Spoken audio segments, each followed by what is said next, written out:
Let's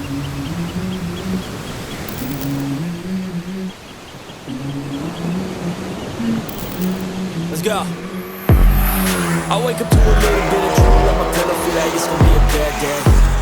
Yeah, I'm tired of shit, and the coffee ain't hit yet, damn ain't that great.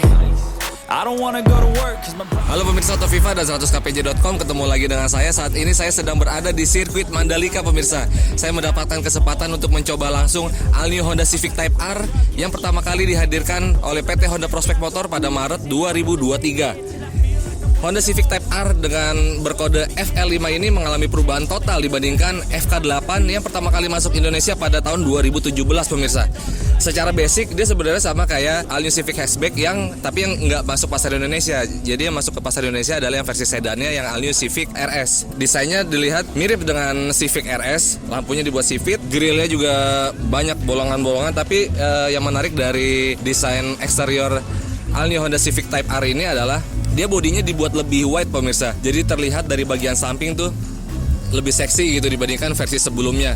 Fendernya dibuat agak lebar, terus di bagian belakang juga terlihat lebih elegan. Jadi nggak kebanyakan main garis-garis tajam seperti FK8 atau Civic Type R yang generasi sebelumnya.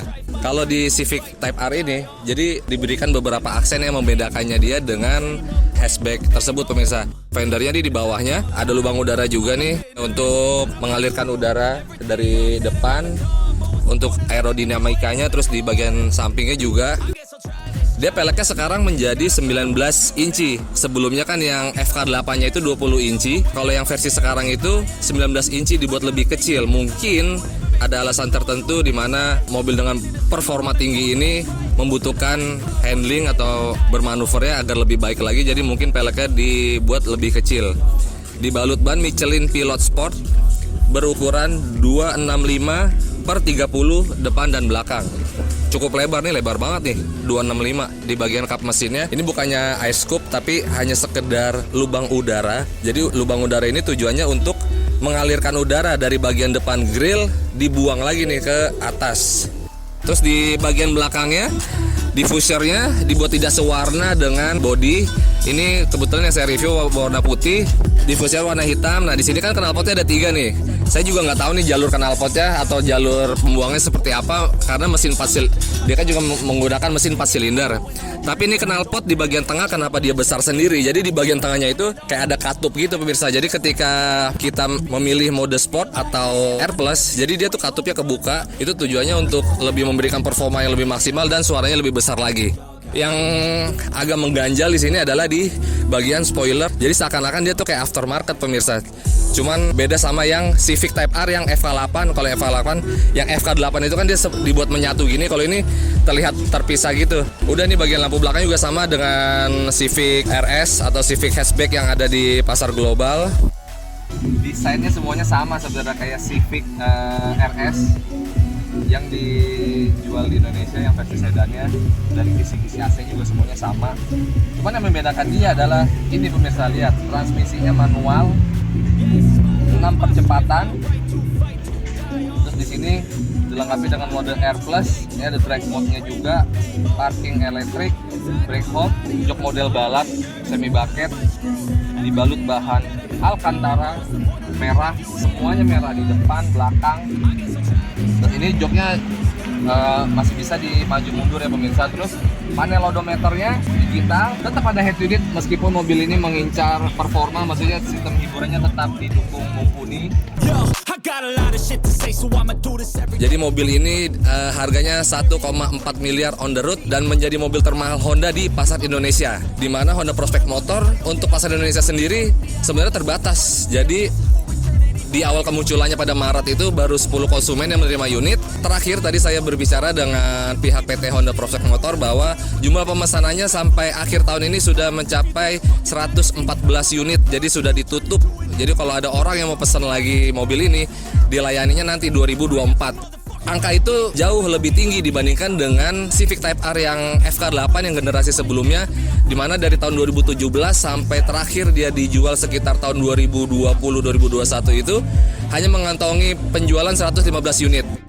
untuk mengetahui seperti apa sih nih performa dari mesin 2000 cc 4 silinder dengan tenaga 319 PS dan torsi 420 Nm milik All New Civic Type R ini. Nah, kami mendapatkan kesempatan untuk merasakan langsung di sirkuit Mandalika.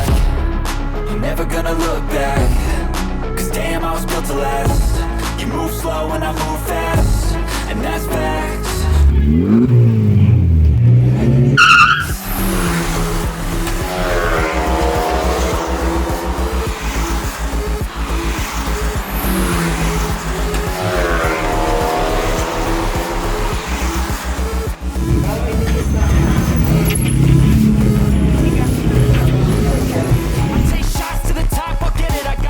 Oke pemirsa Toviva dan 100kpj.com.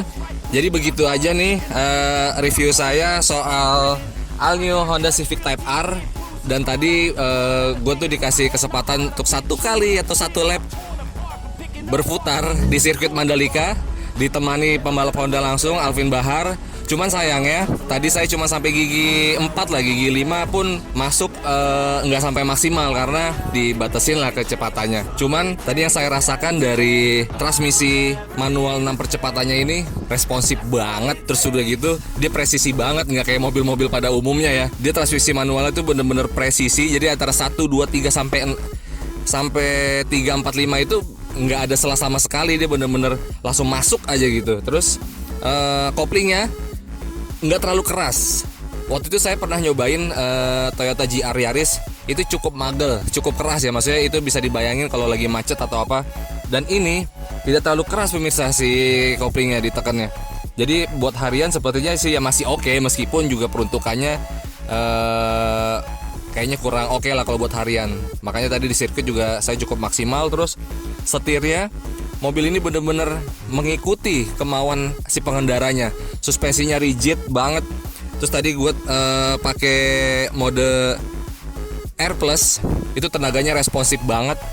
Terus yang tadinya saya ragu ya, ini mobil buntutnya ngikutin apa enggak, ternyata bener-bener ngikutin pemirsa. Jadi nggak takut tuh mobil bakal ngebuang atau ban slip gitu saat tikungan gue saat bermanuver. Itu bener-bener enak banget nih mobil, bener. Ini baru ini nih gue nyobain mobil Jepang, terutama Honda, yang bisa bikin mobil tuh ya seenak ini gitu loh. Kayak gue kan orang awam bukan pembalap gitu ya. Gue ngerasa tuh bahwa mobil ini tuh udah mahir banget seperti kayak pembalap-pembalap pada umumnya lah. Dan enaknya lagi, meskipun Honda fokus ya ke mesin VTEC 2000 cc nya ini kan mendapatkan perubahan nih di bagian turbonya. Jadi tenaganya tuh jadi lebih besar dari yang versi sebelumnya atau FK8. Dan yang menariknya, meskipun ini penggerak depan, gue tuh ngerasa kayak mobil ini kayak bukan penggerak depan, kayak penggerak 4 roda. Nggak tahu gimana caranya si traksi itu disalurkan ke roda depan. Cuman memang Honda mempertahankan itu dari era Civic Type R di tahun 1996. Di saat itu kodenya EK9, memang dari dulu sampai sekarang itu penggeraknya roda depan. Terus meskipun Honda mengemas mobil ini sebagai mobil racing gitu, terus yang mobil punya performa tinggi, dia juga tidak melupakan sistem keamanannya pemirsa. Dia juga sudah dilengkapi Honda Sensing, ya fitur-fitur penunjang lainnya lah, airbag. Oke, jadi begitu aja review kami soal All New Honda Civic Type R. Jika Anda menyukai video ini, jangan lupa subscribe dan like di channel YouTube viva.co.id. Dan untuk informasi selengkapnya bisa baca di 100kpj.com. Sampai jumpa di review mobil selanjutnya. Bye.